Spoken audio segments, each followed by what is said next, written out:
প্রত্যেক বছরই নিয়ম মেনে অগ্রহায়ণ মাসের প্রথম দিনে কাত্যায়নী পুজো হয়ে থাকে। রাজামন থেকে প্রত্যেক বছরই দুর্গাবাড়িতে এই পূজা অনুষ্ঠিত হয়ে আসছে। আগামীকাল মায়ের দশমী পূজা অনুষ্ঠিত হবে বলে জানান পুরোহিত জয়ন্ত চক্রবর্তী।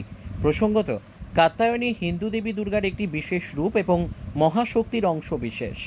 তিনি নবদুর্গা নামে পরিচিত, দুর্গার 9টি বিশিষ্ট রূপের মধ্যে ষষ্ঠ। নবরাত্রি উৎসবের সময় তার পূজা প্রচলিত। কাত্যায়নী পূজা অতি প্রাচীনকাল থেকেই প্রচলিত। আরজি ভান্ডারকরের মতে কাত্য জাতির পূজিতা ছিলেন বলে দেবী কাত্যায়নী নামে অভিহিতা হন। রাজ্যেও আগরতলার দুর্গাবাড়িতে কাত্যায়নী পূজা চলছে। আগামীকাল মায়ের দশমী। মায়ের কাছে সকলের মঙ্গল কামনা করেন পুরোহিত জয়ন্ত চক্রবর্তী। ঘোষ পূজা সম্পন্ন হলো, দুপুরে অন্নভোগ হবে, বিকেলবেলা আরতি হবে। কালকে মার বিজয়া দশমী কীর্ত সম্পন্ন হবে। সকালবেলা বিজয়া দশমীর দর্পণ বিসর্জন হবে, ঘট রাজবাড়িতে যাবেন আর নারায়ণ লক্ষ্মীনাথ বাড়িতে চলে যাবেন। আর বিকেলবেলা আমরা সন্ধ্যা পার করে মাকে নিয়ে দশমী ঘাটে উদ্দেশ্যে যাব। মায়ের কাছে কি প্রার্থনা করো? মার কাছে প্রার্থনা থাকবে সবাই যাতে সুখে থাকে, শান্তিতে থাকে, অশান্তি যাতে না থাকে। Bureau report, news daily Bharat.